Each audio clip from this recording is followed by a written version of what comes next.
Well, today, I thought I'd give you the new MOJO rib recipe. I can't take all the credit for this. My man Mitchell helped me, and we cooked this in one contest together, and this happened to be, we won that contest, so we know it's good. We're going to start out with some baby backs, because I'm probably going to cook some baby backs this year. We're not going to do much trimming, so you won't need your power tools, but we are going to remove that membrane. Just get your fingers under it with a paper towel and pull. That's how easy it is. Don't make it complicated. I know I do overcomplicate stuff. And cut off any of those hanglies and danglies, because we're going to cook a little hot today and those will burn up. Alrighty, we're going to do some spare ribs too, just because we want to see if it works on both ribs. And that's how simple it is to remove that membrane. You don't need a spoon or a fork or a knife. Just pull it. Alrighty. Now, get everything on a wire rack. Jumped ahead of myself there. And I'm going to give you a little sign language here so I don't make anybody mad in the YouTube land that knows how to cook ribs better than me. Alrighty. We're going to start out with some Heath Riles garlic jalapeno rub. We don't want to go too heavy because we don't want to burn everybody up. But you see how much I just used. Now for the star of the show, we're going to use 1 bottle of MOJO barbecue, good rub, good dude, and 1 bottle of Heath Riles competition barbecue rub, good rub, good dude. Mix them up, put you a light layer on the backside of those ribs. We don't want to go too heavy just yet. That was real time, that's how much I used. Hit all 4 racks. That's it. We're going to let it set for about 10 minutes. I mean, if you're going to spend 6 hours on ribs, you got 10 minutes to let that sweat in. Here's that product. Look, you can pick it up, and I know it falls off. So we done good, and we didn't even use any of that yellow stuff. For the top side, same thing on the jalapeno rub, just a light dose. Now, for the red rub, go pretty heavy. You want to cover up all the meat, just like this. Look, let it set. 10 minutes. You got time. Plenty of time.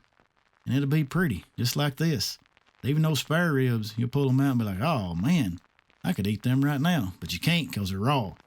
Alright, give them the snort test. Make sure you used enough. And I think we did. I got so excited, I went to the smoker and didn't even get the ribs. Let's go outside and get the old Outlaw fired up, the old 28XL. We're going to be cooking at 350 degrees. Now, I didn't get much footage of the pit because, technical difficulties are just hillbilly, redneck, goofiness, can't remember nothing. Anyway, I say 350 degrees, that's what we're cooking at. Alrighty, go back inside and let's get prepped up for the wrap. We're going to get us 3 cups of apple juice. We snorted it, make sure it was good apple juice. And we're going to put in 1 cup of Heath Riles butter bath. This makes wrapping up a breeze. Get her good and stir it up. We're going to add in 2 ounces of spicy honey and 2 ounces of this here Texas pepper jelly rib candy, apple cherry habanero to be exact. I say 2 ounces. I think if I didn't, that's what I'd tell you. Get her in a mason jar here. Put it back here in this sous vide that you got setting at 165 degrees. We'll explain that later, but don't forget. Get you another jar. Let's go ahead and mix up our sauce. And that's going to be 1.5 cups of Heath Riles sweet barbecue sauce. Now, I'm using a lot of Heath's products here. Heath don't give them to me. He don't sponsor me. I use them because they're good. I buy them because I stand behind them. Alrighty. After that, we're going to get it with 1.5 cups this checkered pig competition sauce.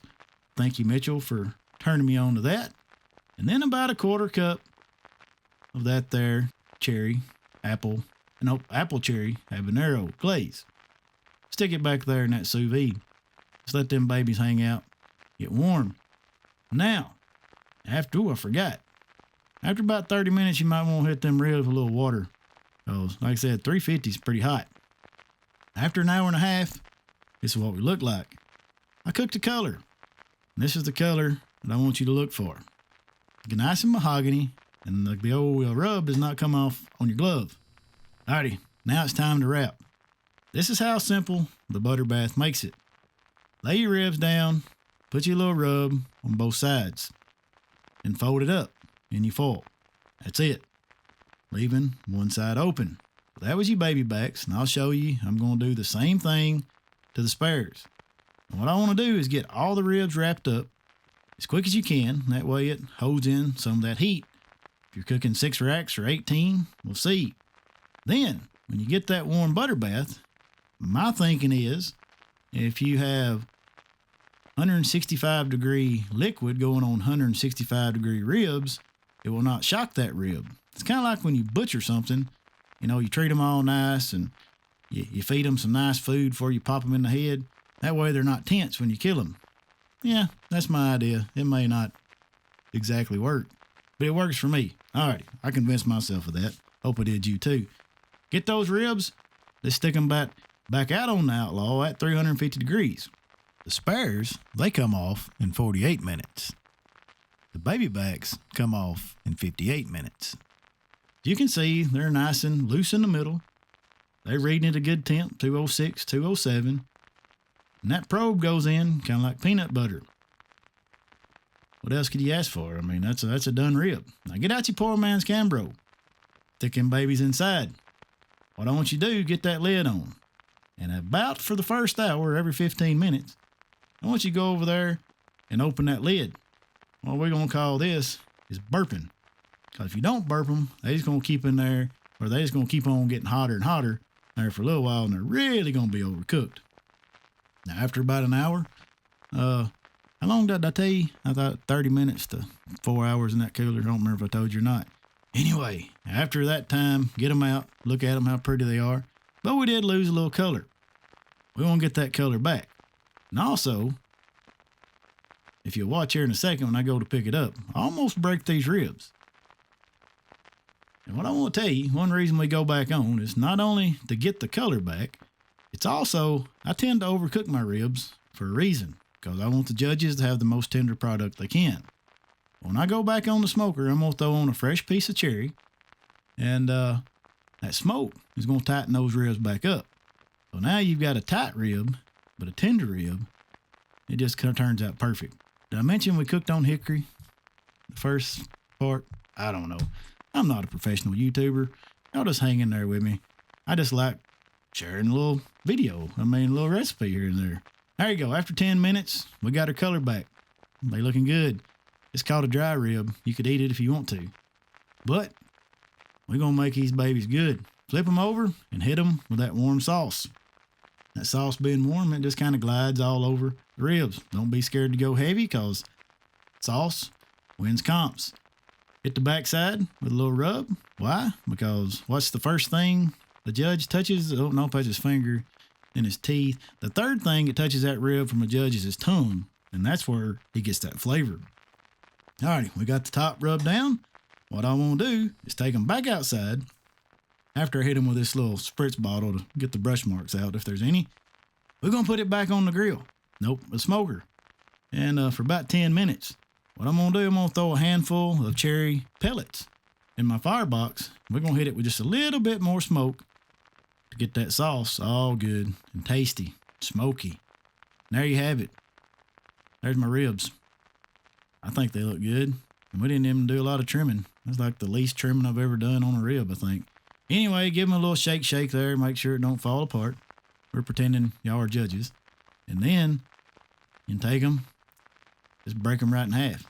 See what I'm saying? They're tender, but they're tight. Oop, I left a little membrane on that one. Let's get rid of that. I don't know what the objection with all the membrane eating is. I think it's pretty good. Now, one tail, true tail. I don't know what the word I'm looking for. I'm not very anywho. See this little piece of meat there on top? That's part of the loin. And if you can cook it like this, you see the moisture on it, you see how tender it is, you've nailed that rib cook. Let me tell you, the flavor on these babies, it'll make you moonwalk and run in slow motion all at the same time. I hope y'all try this rib. Buy these products, because I'm not going to lie to you. I'm going to use this recipe all year. Now, I guess for the bone test, you can bite it and it don't fall off the bone. I think I've passed it all. I don't know. If I didn't prove it to you, then go watch somebody else. But I want y'all to be here. Alrighty, that's it. I appreciate you. And I hope I didn't bore you. That's 10 minutes. It's gone forever. Alrighty, Mojo's out.